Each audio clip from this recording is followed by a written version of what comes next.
So with that, I'm going to advance us forward. We have a lot in store here, and we've got Kelly Morera with us here to talk about preventing algorithmic bias in computer vision.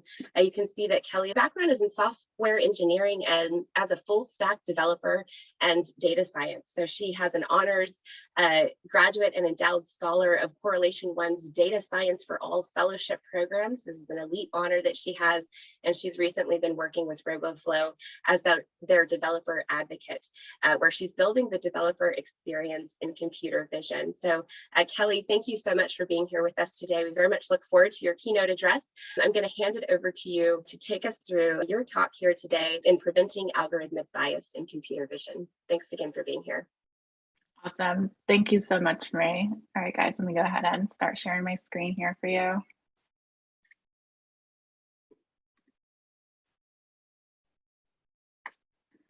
Cool. Yeah, again, thank you so much for having me here today, everyone. It's an honor to be here. My name is Kelly. I'm the developer advocate here at RoboFlow, which is a platform that empowers developers to be able to build their own computer vision models, regardless of their level of expertise or skill set in the subject matter. My talk today is going to be around preventing algorithmic bias in CV models, as well as just how to make your models better models in general. So what is algorithmic bias? And there are two different ways to think about this topic. The first is the ethical and social side of algo bias, and the second being the more technical side, how to detect it as well as how to mitigate it. Today, I'm going to be focusing more on the technical side of algo bias, just to give you an introduction to the topic. But if you are also interested in the former, I highly recommend looking into the works of Avril Epps-Darling and Dr. Timnit Gebru, who are both computer scientists that specialize in this topic, and people that I have had the privilege of learning from myself. Before we move on, I also wanted to mention that when we're working for a company and we're building our machine learning models for them, if that model has errors in it and is at all biased, it no longer becomes just an issue of ethics or technical negligence. It also becomes a business issue because you can potentially lose a lot of business because of it. So just as an example, let's say you built a model to be able to detect when it's appropriate to offer someone a loan. If that model has errors in it, your business just incurred a loss because of it. So definitely something to keep in mind as we are building any type of machine learning algorithms. So what exactly is bias in ML or machine learning? So essentially, we could think of it as the average error of a machine learning model after training on a training data set. And if there are people here in the audience that are already machine learning engineers, you're probably thinking about the bias variance trade-off. We're not going to get too in deep into that topic just yet. This is just more of an exposure to the issue. But for everyone else, it's essentially how far off from the truth your model actually is. In other words, it's your model's ability to capture the patterns in a data set in an accurate and generalized way. Okay, so if we're new to CV and we see this graphic, which is a series of intentional steps that we are supposed to take when building a computer vision model, it could get a bit intimidating, but we are going to break these steps down step by step so that it's a lot less intimidating. And we're mainly going to focus on these 4 steps here because the residual steps may not need too much human interaction depending on where or how you're building your model. So the first step in building better computer vision models faster is to collect and gather your data. So we're collecting images, we're collecting videos. And then of course we are then organizing it in maybe different versions and labeling it to annotate it. And that means things like, let's say I want to detect an image of a rock for a rock, paper, scissors game. I'm going to go in and annotate this with a bounding box and tell my model that I'm building that this is a rock. And then after which, of course, we process it. And this can mean doing things like pre-processing with tiling, which is a really neat way to teach your model how to detect small objects like white blood cells or red blood cells a little bit better, and things like image augmentation, which add synthetic data to our data set. And that could mean things like blurring, adjusting brightness, occluding the objects. And we're gonna talk more in depth about image augmentations here soon enough. And then, of course, we move on to training and deploying and displaying our models. So going back here, remember that our first step into building a better computer vision model is to collect data. When we're fighting bias in CV, it's really important to have a data first mentality. And what that means is collecting large and representative data, and large data sets to help our model generalize more effectively. And what representative data here means is training data that has similar characteristics to data that we're going to collect when we are deploying our model. So let's stop here for a second so I can give you an example. Let's say I am a veterinarian and I want to be able to deploy my model both outdoors and indoors in my clinic. And I want my model to detect dogs that I'm going to interact with.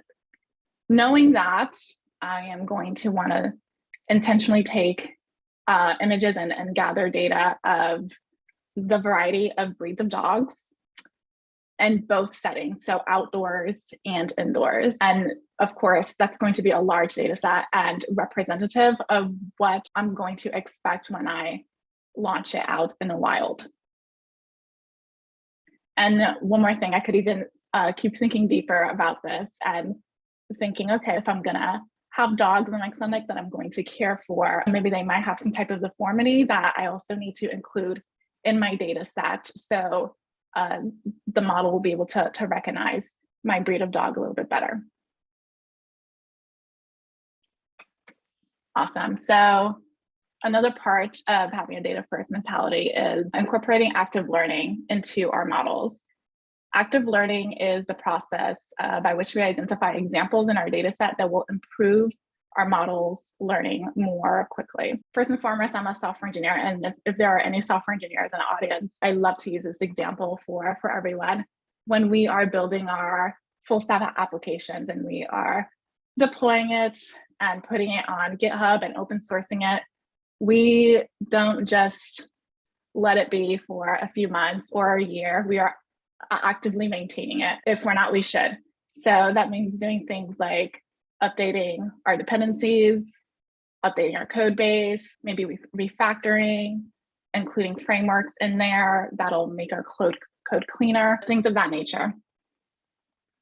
Same line of thinking comes in when we are doing active learning. So continuing on with our dog example. Let's say I'm that same veterinarian and I'm noticing that my model is having a difficult time detecting corgi dogs. Me being the human in the loop, I'm intentionally going to go in and start capturing more images of corgis. So I can upload that back into my existing data set, retrain my model, and redeploy it. By doing this, the model is learning from data that is most likely to fool it versus doing something that might not help, like feeding it images of dogs or breeds of dogs that it already knows and doesn't need help learning. So we're being very specific and with our active learning in this. And of course, if you're using RoboFlow, you can just utilize the upload API. All right, I went ahead and I created a model for us to tinker around with today. And the model is supposed to detect the rock, paper, or scissors hand gestures. And I made a variety of different versions. The first version is an intentional bias version. And the latest version is the most representative data set and has the most images on it. So we're going to go ahead and tinker around with that and see what that looks like. Okay, so here's my first model. I'm going to pause right here and talk about what we're seeing here, these metrics, map, precision, and recall. So map is just mean average precision, and we have precision and then recall. So precision is a metric that essentially is telling us when our model is detecting an object, how often is it detecting it correctly? And then recall is a metric telling us, did our model detect the object whenever it was supposed to? So let's go ahead and check out our images here. So remember, the first thing to keep in mind is having a data first mentality with large representative data. And right here we have 48 images. So that already tells me that we missed the mark on one of the most important things. This is a very small data set. And when we look at the images that we have here, and I'm just going to go scroll through these really quickly. And these are all my coworkers and bosses, by the way. So you can see that their settings and their background are very similar. And if you are an audience wondering what the black boxes are and why some of these images look staticky, we're going to get to that in a minute. Okay, so clearly not very representative. Let's actually, let's go back. I want to show you guys something. And in theory, because this is not a very good model, when I launch this to be able to detect my rock, paper, scissors hand gesture, it's not going to detect it. So let's see here really quickly.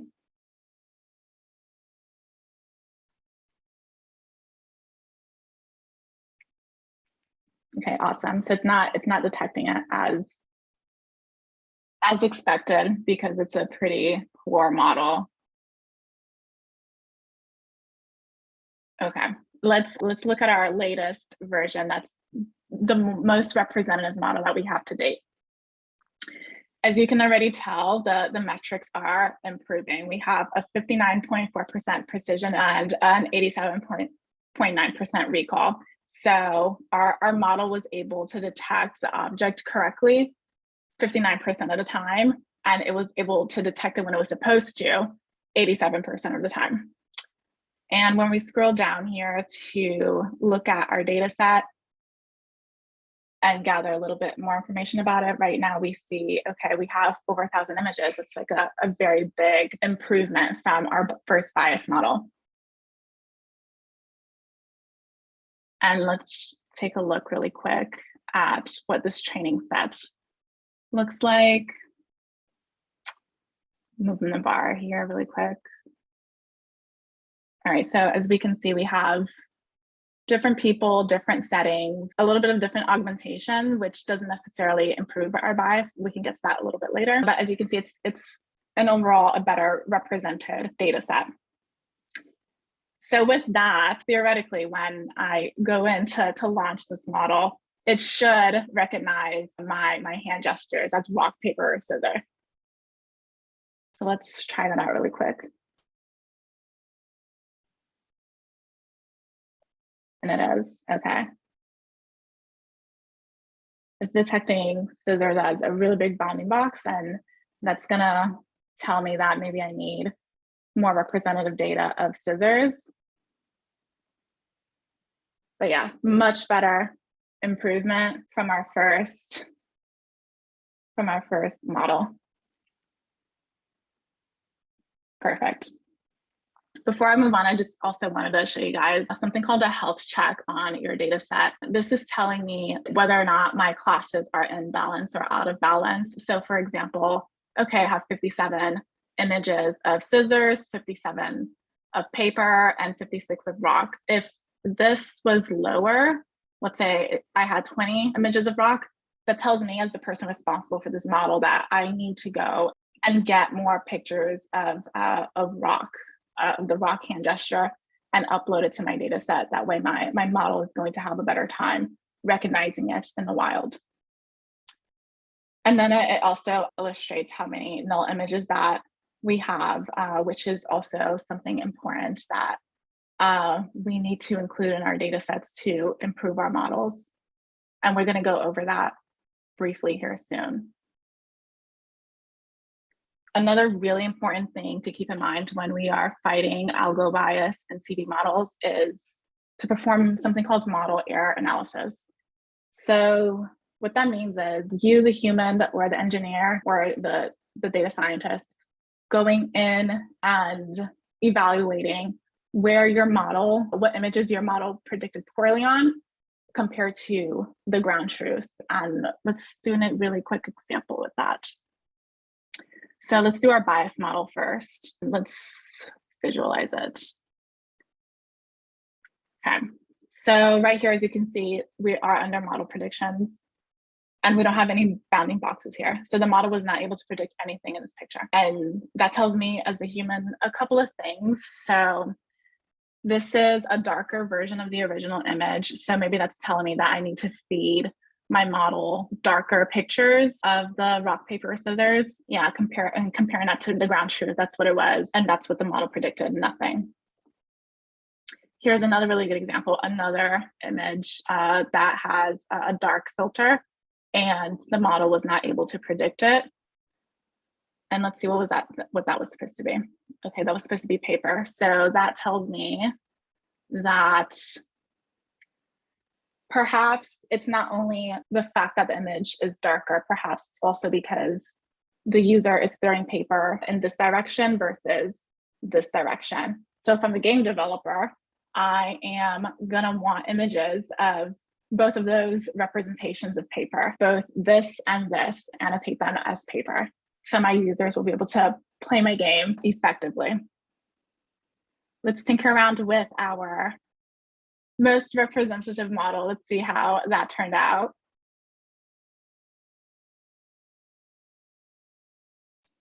Okay, so here's our model predictions. It predicted it as scissors, and our ground truth is scissors. So we're really good there. Ground truth is paper. Model predicted all three. Interesting.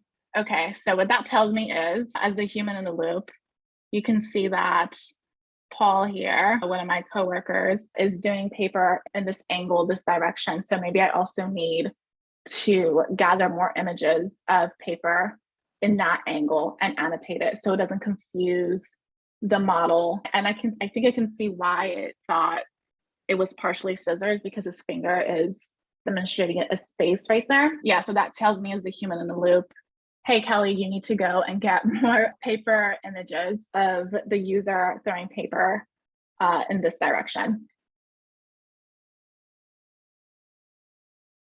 Awesome. Okay.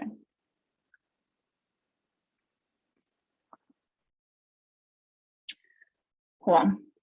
Another thing to be cautious about when fighting algo bias and computer vision and just making our models better in it is being cautious with duplicate images. And I've seen this mostly with aerial footage, because when the drones are flying and it's constantly taking the picture, sometimes it stays in the same place instead of flying around while taking pictures.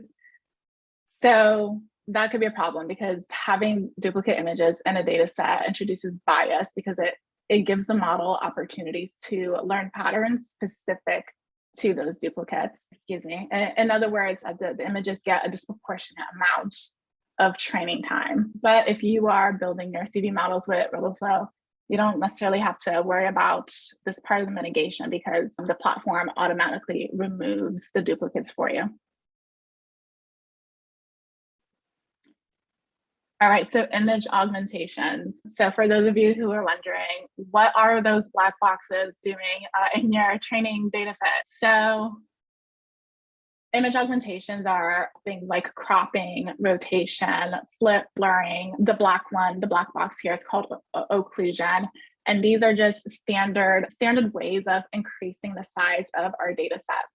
Let me talk quickly about occlusion. So you see here in this image that my paper hand gesture is partially covered by this black box, but I went in and I annotated the entire thing. And that's really important, because that's going to help our model detect detect the correct thing that's supposed to detect whenever something is blocking it. However, this does not necessarily help with making the data set more diverse or reduce its inherent bias. So if you're ever thinking that, oh, I can just do some image augmentations to improve my data set or improve my model and make it less biased, no, not necessarily. So it's definitely something to think about. Okay, so this is a really good example, and something I wanted to discuss as well is the importance of feeding your CV models null images. So what null images are, they're images that do not include the object that you're looking for in your model. And it's important to put them inside your data set and mark them as null. That way your model knows that what it's looking for is not here. And this is actually one of my bosses. He launched one of the versions of my CV model on his local machine. And as you can see right here, one of the poor model versions detected this light bulb as rock and this setting in the background as scissors, again, because I think it recognizes as the space in between it. So the model just decided that, okay, that should be scissors.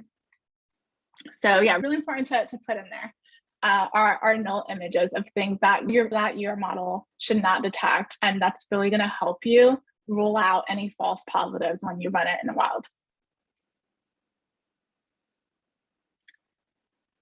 Some other things to keep in mind are annotation instructions. So oftentimes when we are working for a company and we are uploading these large data sets, we oftentimes just maybe assign the annotations to another team. And it's really important to be very specific with your instructions, because when the annotators go in there, you want them to annotate your images correctly. And that could mean things like, hey, when you see a rock image, make sure you are drawing the bounding box very tightly around that object. That way it doesn't grab anything else in the background and thinks that it's rock if you make it bigger. This could also mean being very specific with things like taxonomy, or telling your annotators whether or not you want them to include bounding boxes around cropped images. So for example, if the paper hand gesture is coming inside the frame, but it's not entirely there, please go ahead and annotate that, because we want to be able to recognize it as paper. Off-the-shelf models are another thing to be mindful of, and avoiding stereotypical representation as well. And that last point actually ties into an experience that I had as a student with an off-the-shelf model. So when we think of stereotypical representations, the first thing that comes to mind is people, but not always. So we were working with an off-the-shelf model, and the model was supposed to be trained to detect hand soap, but it was only detecting the bar version of soap as hand soap. So it did not recognize the liquid version of it. And to top that off, when we introduced it to some soap from foreign countries like Nepal, it classified it as food instead of the soap that it was supposed to be classified as. So also something to keep in mind while you're annotating. Avoiding stereotypical representation can also relate to objects instead of people. Cool. So I would love it. I'm actually going to open source that rock, paper, scissors model. And I would love it if you guys could go in and help improve it. I'm just going to drop it in the chat here. And you guys can go tinker around with the other models as well, or even build your own. And yeah, I would love to go ahead and answer any questions that you all might have. I have some questions here that I'm prepared to answer, but feel free to go ahead and ask whatever you'd like. Thank you so much, Kelly, for being here with us. I'm going to jump in here and help get through some of these questions that have come up during your presentation, but I know you've prepared a few of them here. These are common questions that you've prepared in advance that often get asked. So maybe we can start here with these questions that you've prepared in advance. The metrics tell you how biased your model is. So maybe we'll start with that one. Sure. Yeah, it will not. The metrics are only as good as your data set. So if your data set doesn't include images of settings that it's going to encounter in the wild, then those are not metrics that you should be looking at to know whether or not your model is biased. And can I upload videos to detect objects on RoboFlow? Is that a possibility? Yes, you can. It's also a really cool way to introduce null images to your data set. Yeah, I haven't included it in the latest version of my model yet, but what I did last night was I took an image of a video image of my office, my living room, as well as my outdoor area, and fed that video into my data set. I haven't trained it yet, but this is a really hacky way of introducing it null images so it can rule out any false positives that I may get when the model is launched in the wild. And then finally here, can I start for free? So can I start building on RoboFlow for free? Yes, you can. We have a free version, and you can definitely start going in there and building and tinkering around with your models for free. So a lot in store here as you look to get more involved. And I see a few folks in the question box as well. So Kelly, if you'll stay on just for a few more minutes, we've got some questions, some burning questions from our audience here. And the first one I want to tee up is from Priyal, who's asking, is there any way to provide a feedback of already correctly identified images back into model training so as to increase the data set and eventually use the entire data, that's the training as well as the test, to unseen application images? This one in from Priyal Nayal.